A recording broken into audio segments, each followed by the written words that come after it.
So welcome everybody. It's such a treat to be here to welcome everybody virtually from all the way from San Diego, all the way out stretching across the universe and perhaps to other universes where cosmic delights ensue when music, culture, arts, writing, painting collide with science. And there's no better exemplar of that than Stefan Alexander. So I am most distinguished to be a friend of Stefan's. I've known Stefan longer than anybody in the room, with the only exception of Jim and Marilyn Simons, who are also lurking in the audience. But after that comes Stefan, and I've known him since the early '90s.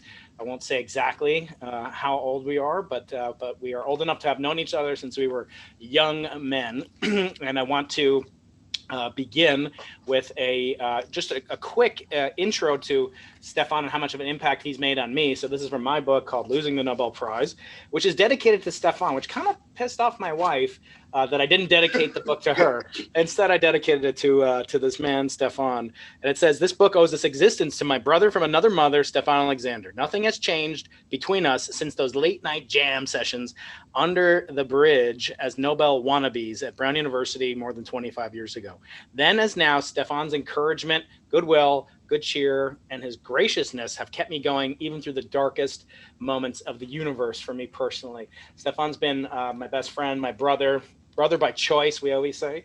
And it's such a treat to be participating in this because I get to learn from him as well as the rest of the audience. A couple of housekeeping measurements. I'm not known for being super tidy, but this event is being recorded, and it is also possible for you to submit questions to Stefan. Stefan and I will have some interactions and a chat, and you are all encouraged to submit questions for Stefan, and I do encourage you to do so. That will happen throughout you can submit your questions using the Q&A tab, which is here or there, or I don't know, somewhere on your screen you'll see a Q&A. It's different than your normal death by Zoom meetings that I'm sure we've all just come to love so much over these last 8 months of pandemic telecons. So you're welcome to submit your questions. Please do, and I'll keep it very lively and engaging. It'll last until the top of the hour. And now I just want to recognize Stefan as a unique individual, really in the mold. I just had a conversation with Sir Roger Penrose, winner of the 2020 Nobel Prize in Physics, who is a great artist. And like him, I reminded him that Galileo Galilei was a great artist. Einstein was an artist. These are all a musician in his case. And Stefan comes from that mold of great intellects who infuse their art. In both Stefan's case, it's the musical arts and also the writing arts. I've seen some of his stick figures. He doesn't quite have that gift, but that he can work on. We all have to work on different aspects to perfect ourselves. He's a true Renaissance man, no pun intended, Jim. But what Stefan does so uniquely is suffuse his art with science and his science with art. There's nobody else like him, in my opinion. I'm really blessed to know him and to be a part of this wonderful, wonderful event. So Stefan Alexander is professor of physics at Brown University, our alma mater. And he is also the president of the National Society of Black Physicists, who are hosting an annual gala.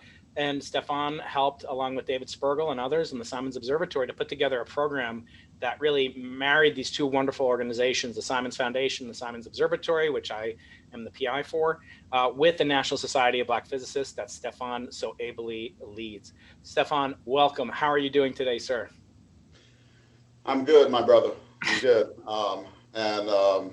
Yeah, it's been we have the National Society of Black Physics Physicists national meeting, and it's been tons of fun seeing all of our members and students get excited about physics, and now I'm switching gears, and I'm going to be telling some stories here, and of course you and I will be engaging in some conversation. You're going to hold me to task. So I guess I'm going to be, I have the okay to begin now. Yeah. And I just want to thank you, Brian, for that undeserving introduction. The bridge, by the way, was, Sonny Rollins took a couple of years off and played, I believe at the Williamsburg Bridge, right? He would just practice at the Williamsburg Bridge. And so there was this old rusted bridge in North Providence that in some of the darker nights in grad school, cold winter nights, Brian would call me sometimes 2 a.m. Let's go to the bridge. and I'd bring my sax and I'd play my sax and we'd reflect on basically life at that time, and sometimes life wasn't as friendly to us, and our struggles, and so yeah, that's kind of what that bridge was about. Who would have thought, right? So anyway, it's a real honor, and I'm very what's the word? It's a real pleasure to be asked by the Simons Foundation, and I want to thank the staff, the entire staff, for making this a much easier task for me. Extremely wonderful and professional. So I want to thank Kate and the rest of the staff for making this happen. Okay, so all right, full disclosure.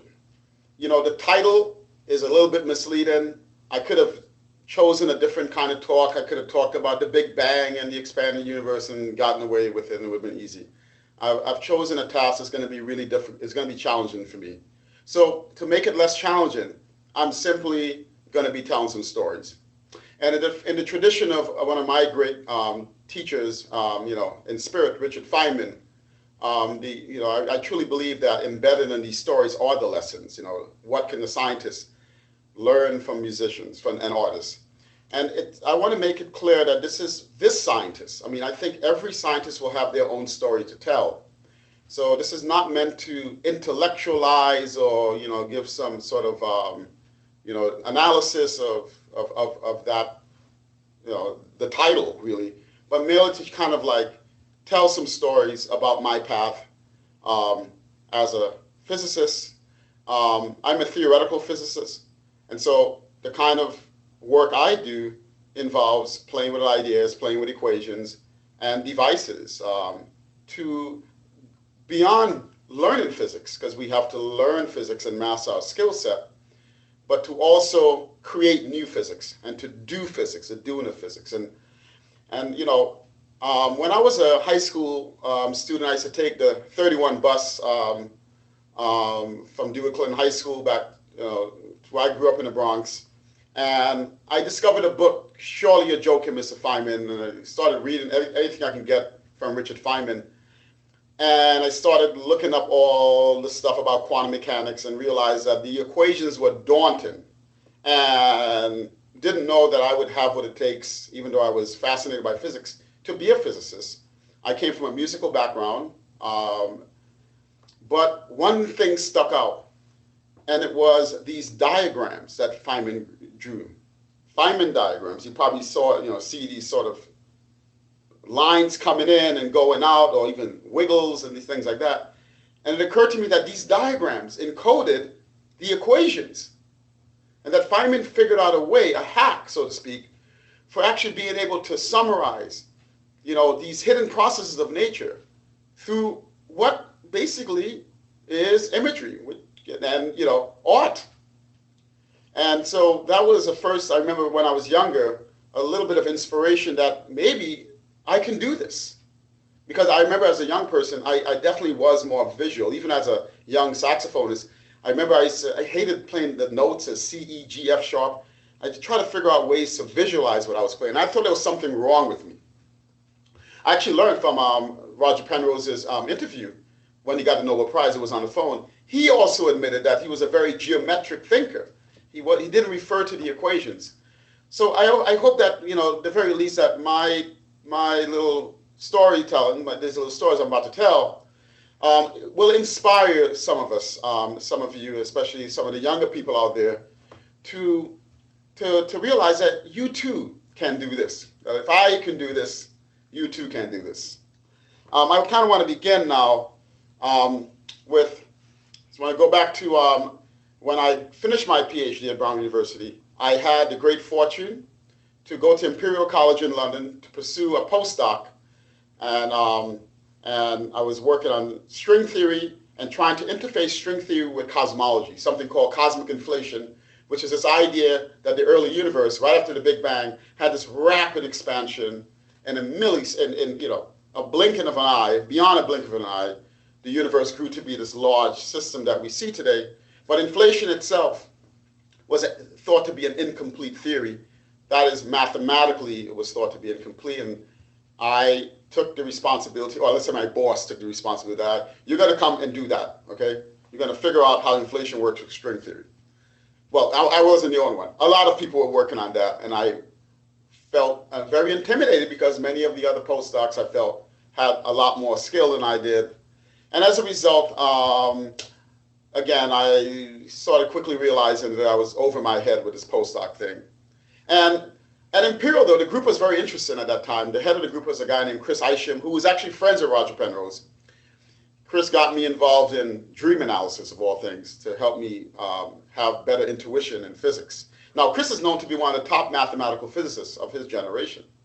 So it wasn't like the guy didn't have chops, but he convinced me that I can,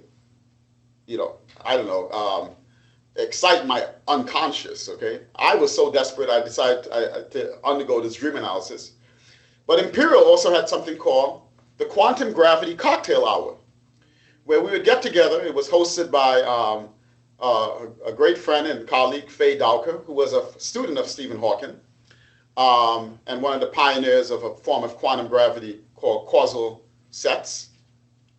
And one night, we had the Quantum Gravity Cocktail Hour, where we all had to dress up in nice suits and dresses and things like that.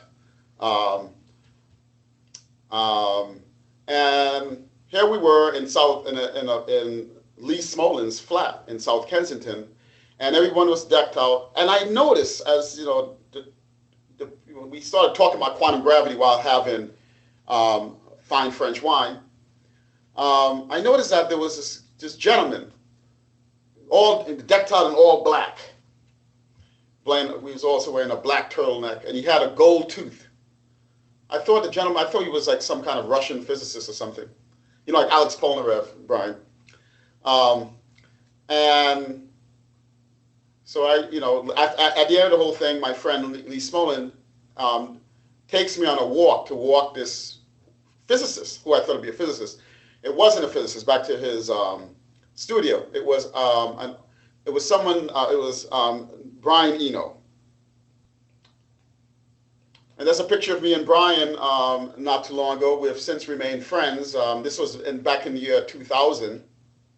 And turns out Brian Eno, many of you probably know Brian Eno, was a founding member of a band called Roxy Music. Later on produced people like musicians like David Bowie, U2, you name it. All you Dune fans out there, he did the soundtrack for Dune. I mean, his accomplishments as a musician is, I would say pretty darn impressive. Interesting thing about Brian, though, is he doesn't have a formal musical training. He was trained as a visual artist. And he was able to take some of those ideas into a form of music that he helped pioneer called ambient music and also generative music. And the idea there for generative music is, so let me just back up and give you the story. On my way to Imperial to work, to avoid this feeling of doom that I'm not going to make it, luckily Brian's studio, Brian offered to me, hey, you can come to my studio and come hang out whenever you like. I'm usually there. So I took him up on that, and I would pass by his studio on my way to work. Before crossing Hyde Park, I'd walk up,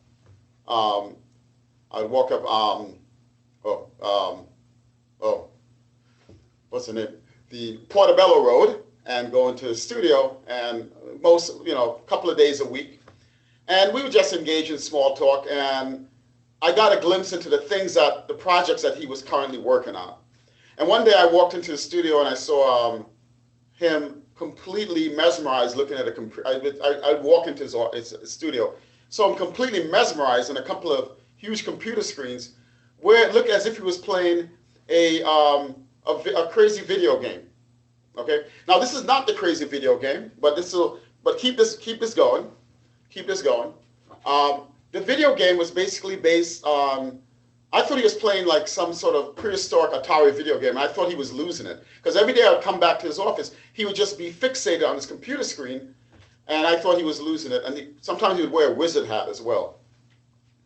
Well, it turned out that many years later, this was based on this idea that he pioneered called generative music. And the basic idea was that with simple ideas, simple patterns, when they get combined, right, you can get a composition out of this. So in this case, a Maury pattern, we have two concentric circles, but when they combine, you see this beautiful, more complex pattern emerging. So Brian basically composed from that perspective. And as you know, many of his famous albums, Music for Airports, for example, was born out of this idea.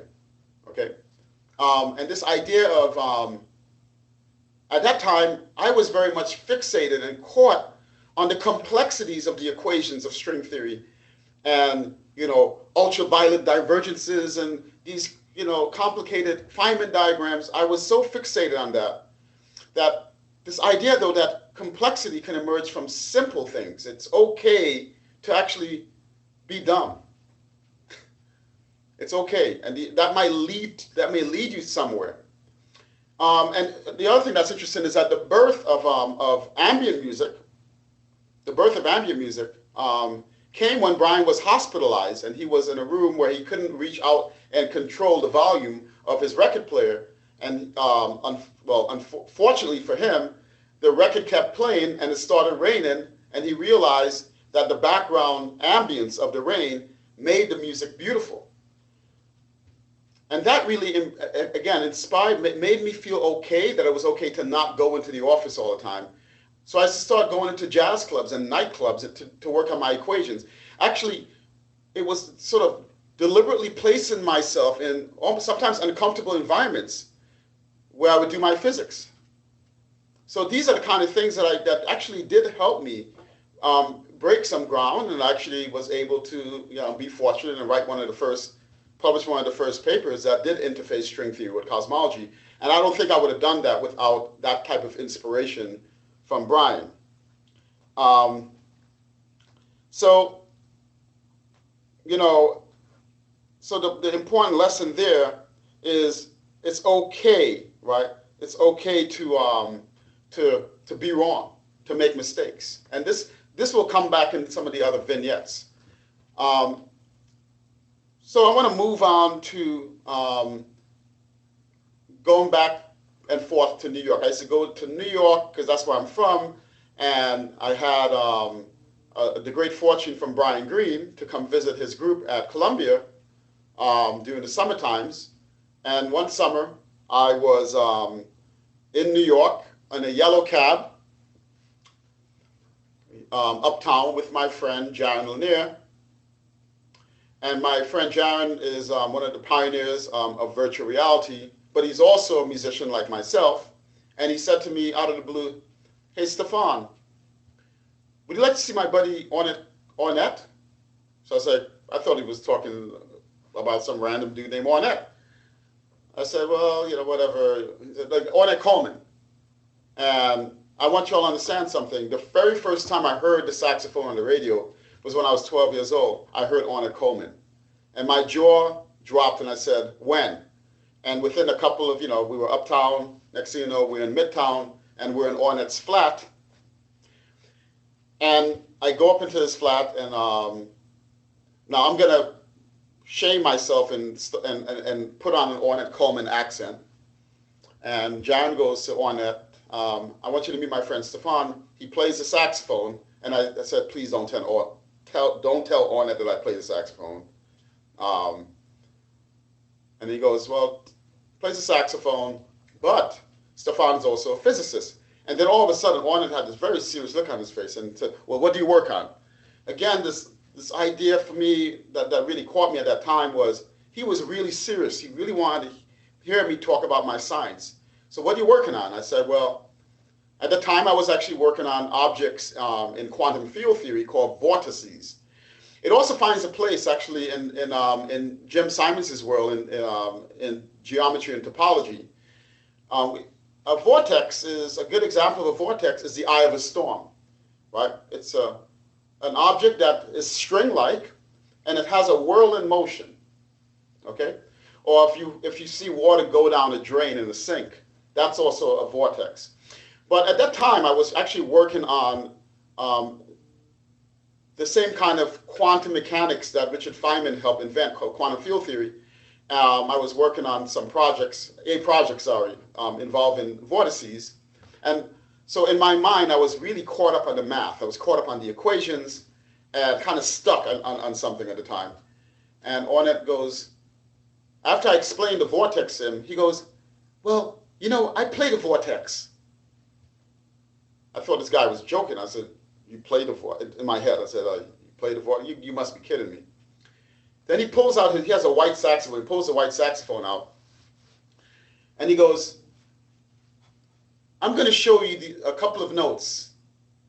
And if you know these notes, you can play through any chord change. Now, I want many of you in jazz will understand that a big challenge that we have as jazz musicians is to be able to string notes through complicated chord changes as time flows in a jazz piece.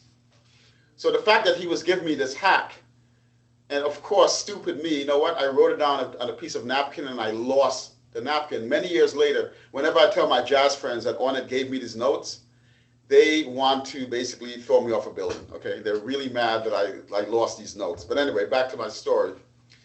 Ornette picked up his saxophone and then he started playing the vortex. I know what you're thinking, so what? Well, a couple of years later, after I started listening more and more to Ornette Coleman and my ears started to mature, I realized that Ornette was actually playing shapes as well as just, harmonics or, improvisational lines. He was actually playing shapes. He was playing sound. His approach to jazz was his own approach. It was his own voice. And the thing that I really got out of that for me in hindsight was the way I use my saxophone and my music as a device to help me embody new ways of thinking about my physics research. So even though it was wrong, even though I would never be able to play an equation in my sax, just the act of experimenting with that, I felt gave me some kind of advantage in terms of it's just another tool, another strategy maybe for embodying or just having a different lens that expanded when I would get stuck on a concept or an equation or a research project. And that, again, this is all personal to me, and I'm just, sharing that story with you. You can take it or leave it, but it's, I still, up till today, try to play shapes. I'll never be able to do it quite as well as Ornette.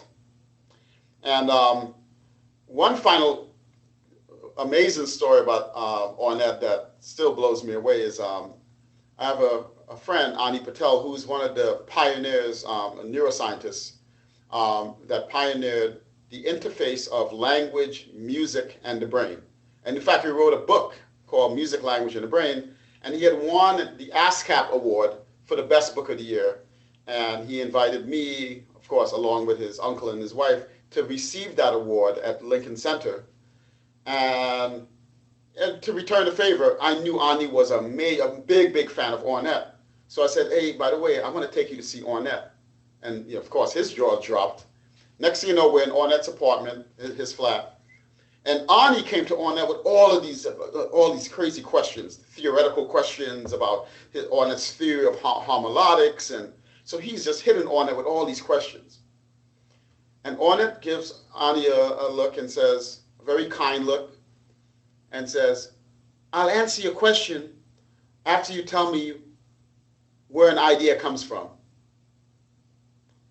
And this was one of the most important lessons that I've taken away with me, which is that an idea is, this is a quote from Ornette Coleman, an idea is more important than the style or the contents of the style that you're trying to play in. And if I extend this, one of the things, I think one of the faults I've had as a physicist is that I've never really belonged in any kind of club, in any, I don't want to go to silo or subfield. And to my demise, maybe, because, maybe I'm not enough of this, or I'm not this type of theorist, or what have you. But the reason why I think, I owe that to Ornette is because it's more for me about the idea or the nature of the problem I'm working on, and that it frees me up then to draw from these different subfields and have conversations with people in different subfields but it's really more centered around the idea, that the idea doesn't really live in any silo. An idea can have, legs in many different silos. And I really owe that to Ornette, and I'm grateful for that, even though it's created some discomfort throughout my career. So I just want to now segue now. These are my first two movements. And we're going to now segue now into Brian Land. Well, yeah, before I do that, I just want to point out how powerful an influence Brian's have been in Stefan's life. Brian Eno, Brian Green, another guy named Brian Keating. So yeah, I think what's so fascinating about this is this interdisciplinarity that you exemplify, which really kind of owes itself to a great tradition in both science and the arts, where we think about scientists as being, very siloed, cloistered individuals, very introverted. The old joke is, how do you know a scientist is extroverted? Well, he looks at your shoes when he talks to you. That's sort of a trope, but it's true. But you're not like that. And I think the thing that's so interesting about the way you do things, and then the first movement we're going to hear is really, you call this Ornette Coleman's vortex, and you talk about it in your book, The Jazz of Physics.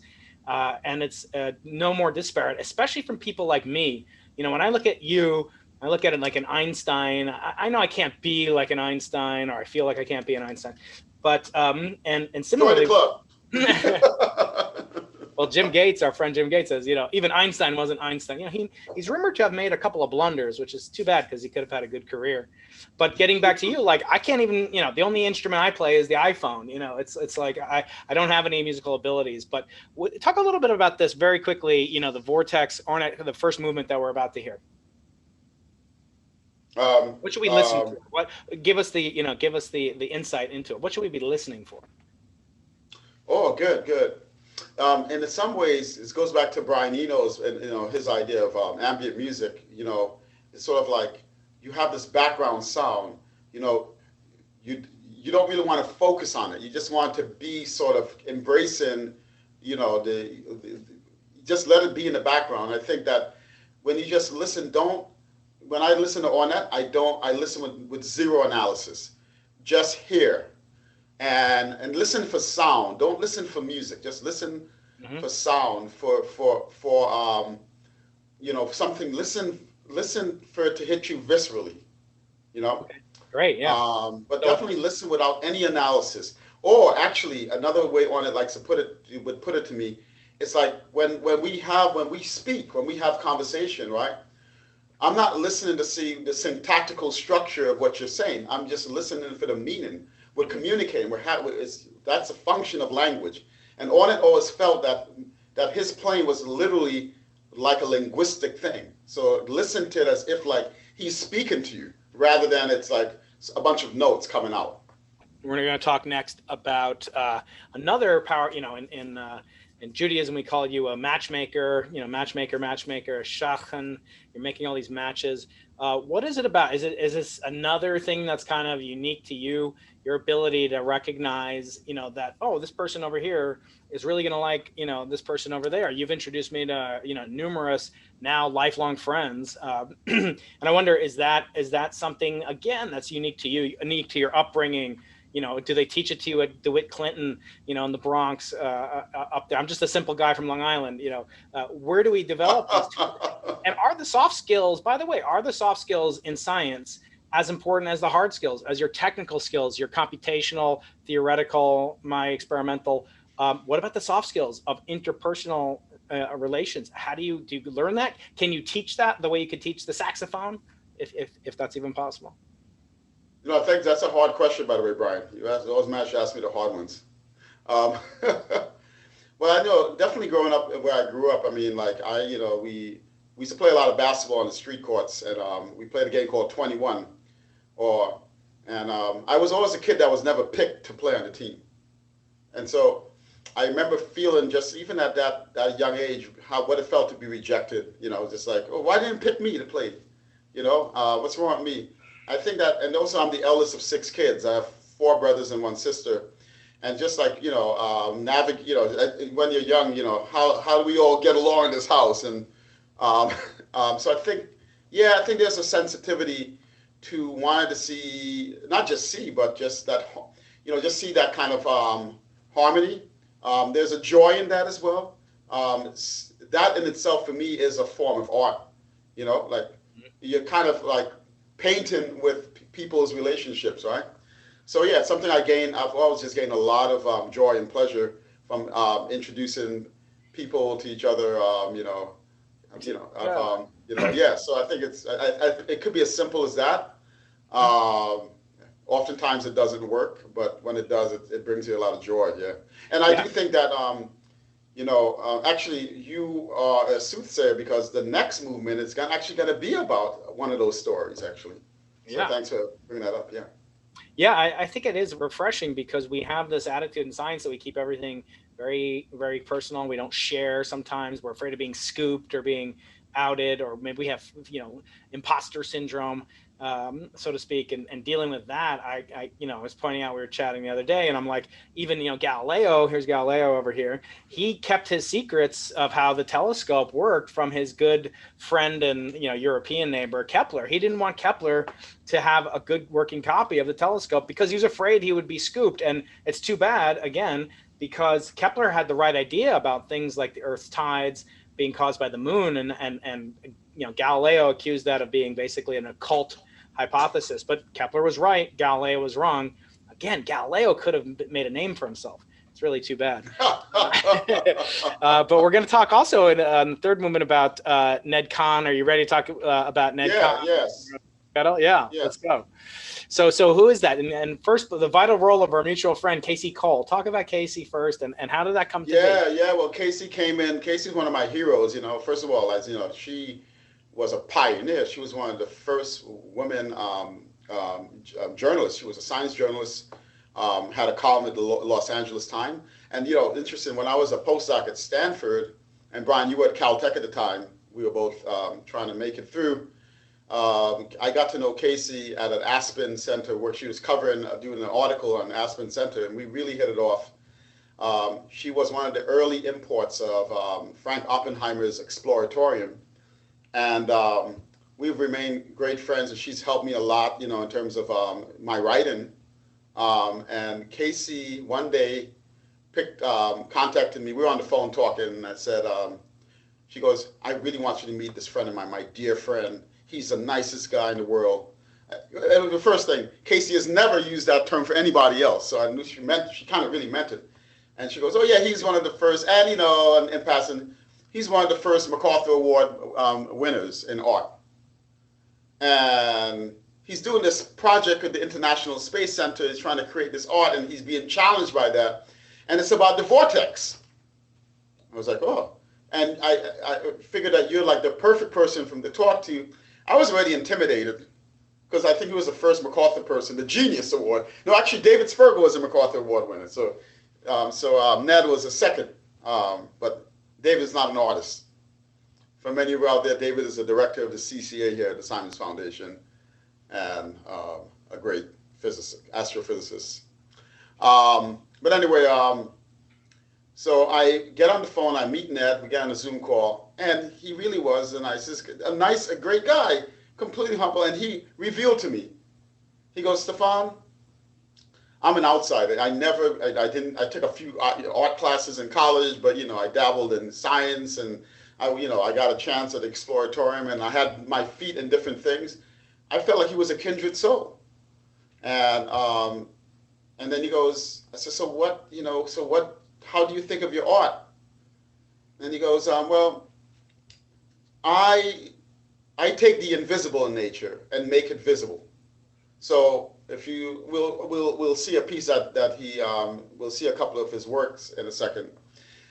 So there are two things that stuck out. One was just the importance of being the outsider, that actually there is a value in that if you might have an outsider status in your field, because maybe you're not as afraid to ask and pursue certain questions because you don't have anything to lose. You're already at the outside. It's like Groucho Marx says, why would I want to be in a club that accepts me as a member? All right. So this is the prism tunnel where Ned basically reveals light in a way that would ordinarily be invisible by creating the sculpted, this tunnel that reveals art. Okay, so what ended up happening, Ned didn't really want to talk about his art. He wanted to hear about my science. Again, this theme that he really wanted to hear about what I was working on. And he goes, yeah, I'm interested in the vortex. I'm trying to make this vortex in outer space in zero gravity. And I have this material that I want to get into the International Space Center. And could you tell me a little bit more about vortices? So I said, well, I wrote this paper about vortices and galaxies, and the paper was wrong. I said the equations were right, but the physics was wrong. But, okay, the paper got published anyway. So I sent Ned this paper, and weeks later he said, I read the entire paper a couple of times, and I've made some art based on it. And now it's a kind of collaboration between Ned and I. So we're going to show you this art. So basically, I first want to show you what the art corresponds to, and it corresponds to this issue of the large-scale structure in the universe. It's something that is heavily studied here at the Simons Foundation Flatiron Institute at the Center for Computational Astrophysics. It concerns one of the major questions in cosmology. What you see in here in light is a computer simulation, some of which is done here at the CCA. And for many of you, I'm actually at the CCA this year on sabbatical. And if you look at the light, you see this filamentary type of structure and void-like structure. That corresponds to networks of billions of galaxies. Tethered, the light is a tethering of something that we call dark matter, which provides a gravitational attraction to capture this network of galaxies. And we're still trying to understand that physics, and we're trying to understand, by studying the large-scale structure, amongst other things, the nature of dark matter, which still remains a mystery. And so what Ned did was created art such that, let's see if I can explain it. This is a two-dimensional surface. Contained in this surface are almost perfectly spherical beads that are interacting with each other. And by basically disturbing that, he is able to get filamentary-like structure with hierarchies that have a close semblance to the large-scale structure in the universe. And this is exactly where Ned Kahn is really interesting, because it turns out his work in the past has already influenced works in turbulence and fluid dynamics, even though he's coming at it from the perspective of experimenting with having nature with different scales. So I want to show you, the next slide should be a visual of some of these patterns that he has created. This is a video of some of this. So we play the video. Some of the background music is some music that I actually produced.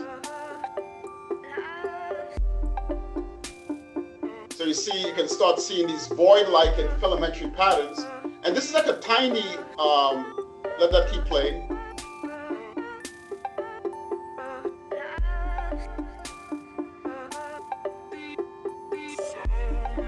These are all different initial conditions, and you see this hierarchical structure. And that got me thinking, because the different types of dark matter models still on the table. And it reminds me actually of a project that I'm now working on with David Spergel and my former postdoc, who is now in Chicago, Evan McDonough. I can't reveal it all now, but let's say that Ned is inspired me to think that the work I'm now doing with David might be on the right track. Now, there's another artist that resonates a lot with kind of what Ned's about. This idea of just experimenting with the modern ideas of physics, not just with known ideas or well-established ideas. Many people in the art world play with that kind of stuff. Okay, we know what we know what a fluid flow might look like. Let me just do some art about that. Ned concerns himself with art, with scientific concepts that are still mysterious. And another artist is Rosemary Goodell, who's a Louisiana-based artist, who basically, look at one of her pieces entitled String Theory. And I asked Rosemary. Actually, her works was gifted to David Spergel, and that work was entitled Black Hole. It's now in David's office. And again, the thing that was interesting was a kind of audaciousness, which is, wait a minute, you're an artist and you're working with concepts that we as physicists still find mysterious. So I asked her that, because we're still trying to understand the nature of the black hole singularity, black hole information loss paradox. Roger Penrose won a Nobel Prize for his work on black holes. Stephen Hawking, should have gotten it as well, amongst other people, right? But here's the thing that's interesting. String theory is, again, research is still being done in string theory. And as a person that's worked both on black holes and string theory, right, I can't tell you how daunting it can get sometimes. But so I asked Rosemary, I said, I call her Ro. I said, Ro, why black hole? Why string theory? She goes, because I like playing. I like to be playful with these ideas. And again, that was really, inspiring to me that maybe I should just play with black holes and play with string theory and see what it takes me. Here I'm looking at the world sheet equation of string theory. Let's just play with that. Why can I play with that? Because, I'm comfortable with what I know about string theory and the equations. So that's clearly not always going to help me. So this idea of play, is something that was really interesting. And now I'm going to, another thing that I felt was really interesting about both Ned and Rosemary, is that both of them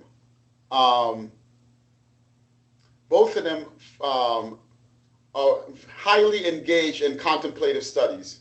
So that's Ned and Rosemary. They both have engaged in meditative practices, right? They're meditators, and their artwork, that contemplative study practice, spills out into their artwork, and their artwork is really just that extension. They tell me that it helps them access an intuition, an openness, and a focus. And I found that to be really inspiring because, I've been a cross-country runner, and I can't run as much anymore. Like the other day, I asked Jim Simons what he did that weekend. So I walked 6 miles. And I'm like, wow, like Jim, I was able to walk 3 miles on Sunday. And he said, well, I did 50 push-ups. I was like, well, I can do 30.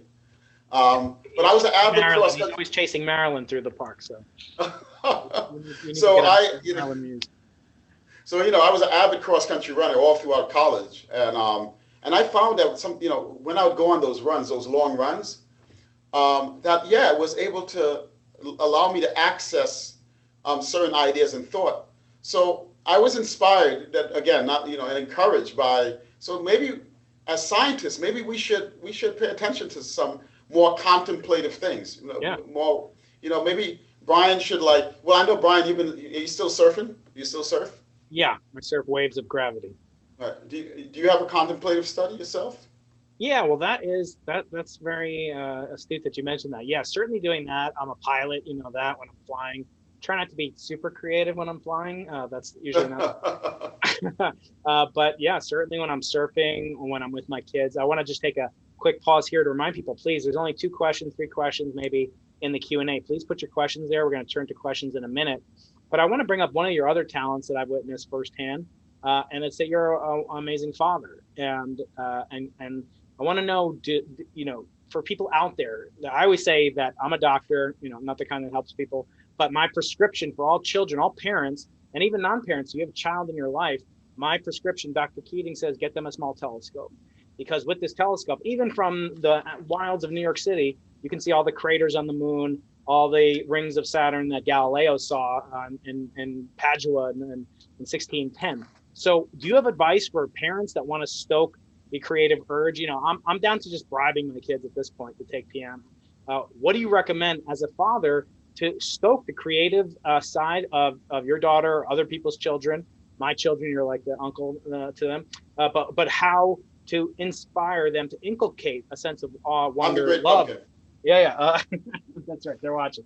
To inspire them to take up a creative passion or a scientific passion. I think, it was what my dad did. My father was a cab driver, and like, he picked me up in the morning after a night shift, and it was always about curiosity.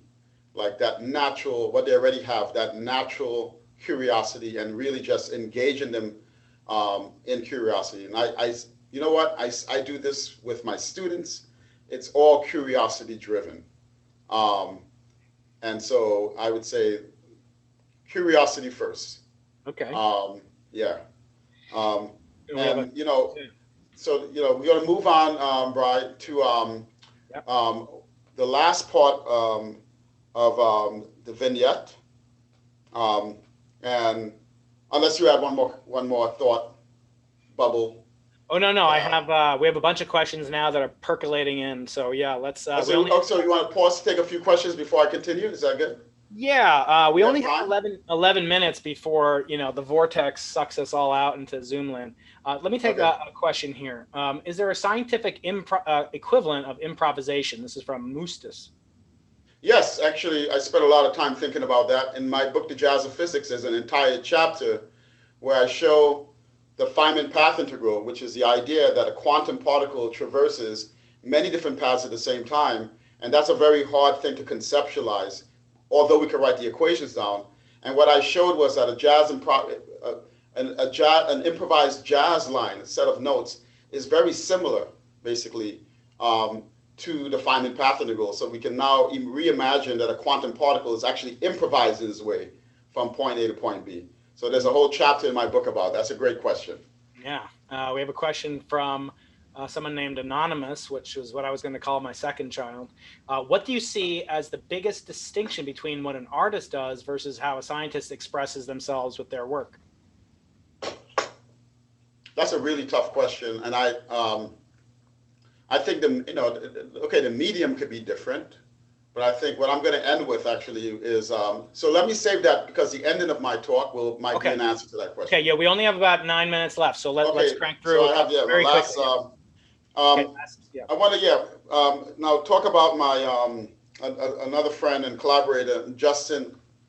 I believe the next on line here is Melvin Justin. Gibb. Oh, Justin. Justin was a National Geographic photographer that covered Asia for a couple of decades, and then he became embedded in NASA, the only artist to be embedded in NASA missions. And notice as he was flying over, again, something that people take for granted, through the eyes of an artist, though, an artist to be, because he was just a photographer, like for National Geographic, that the Greenland was changing. The ice in Greenland was melting, and he started taking pictures of that, and that became fine art. So if we have maybe a picture of Justin, and then that's a picture of me and Justin and Red Hook, and the next picture is like some of the largest photographs. That's his works on the Anthropocene, and that is a picture of Greenland, a part of Greenland. And he's come up with a process that keeps that along the surface is using materials that's going to last for a really long time. And I found out that he actually won an award from the Science Foundation for his work.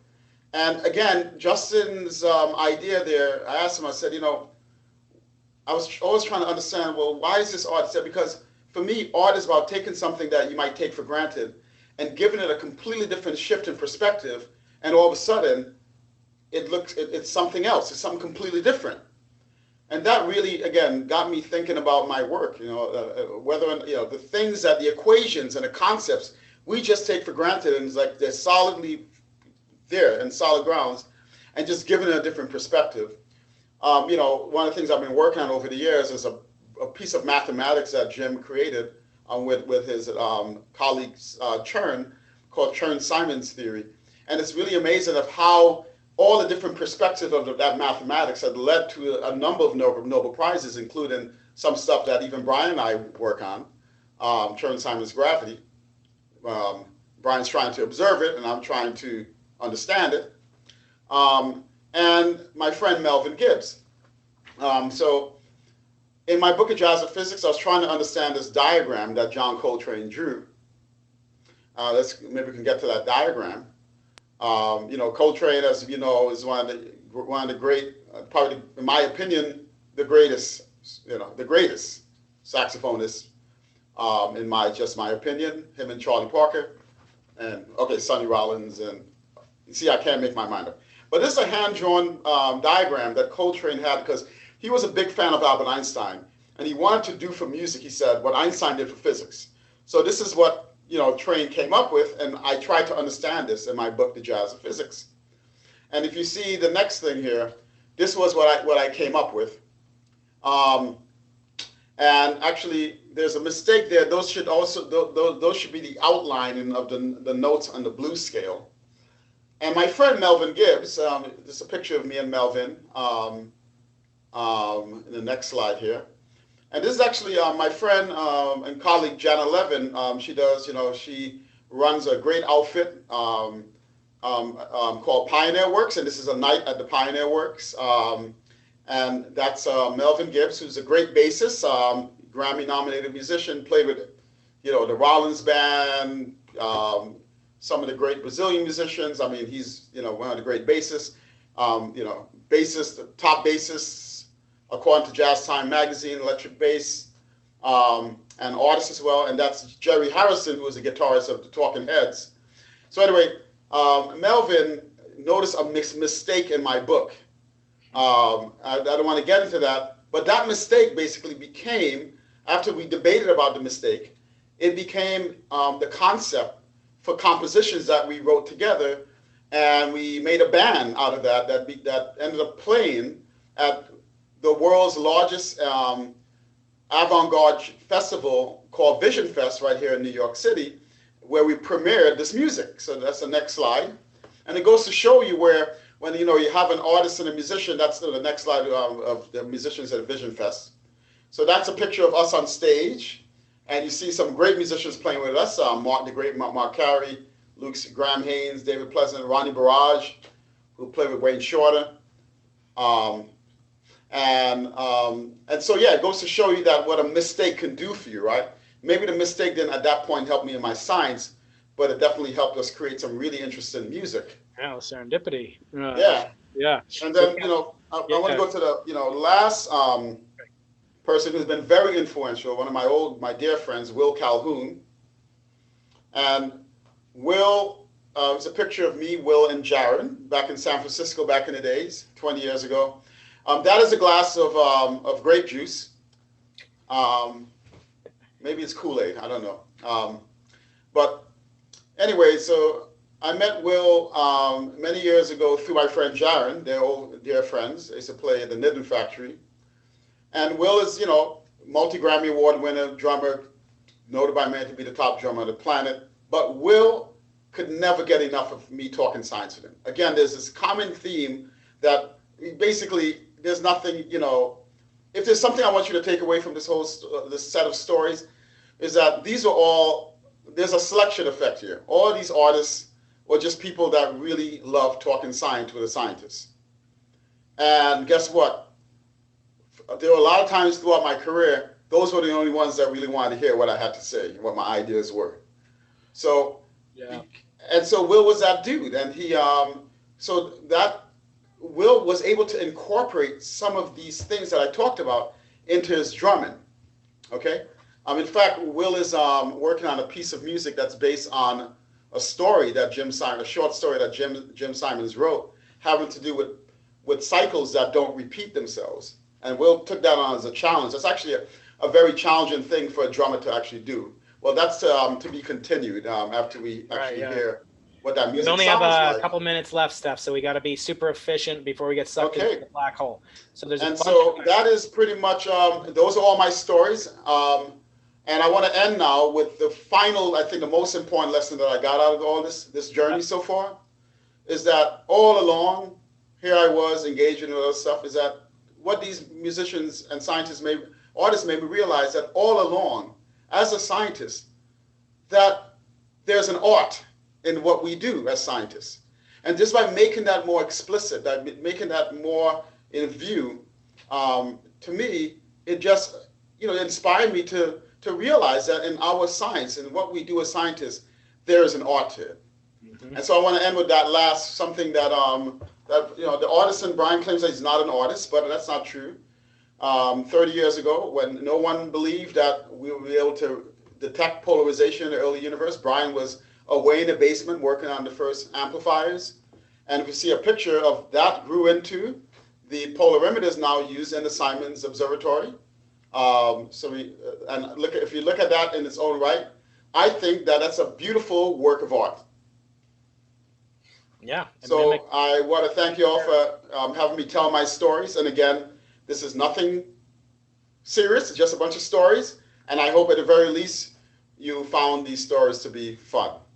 Thank you. Yeah, I want to certainly thank everybody for joining us. Stefan, I want us to also mention the NSBP, National Society of Black Physicists, oldest society of its kind in the world, is having their annual meeting. I am a member, honorary member, as is none other than Jim Simons, as well as Stefan being the president. Talk about the meeting and remind people there are a lot of free events people are welcome to show up for. Yes, you're all welcome to jump in on our meetings. We have amazing talks. We cover a wide range of all the different things that physics and related fields bring.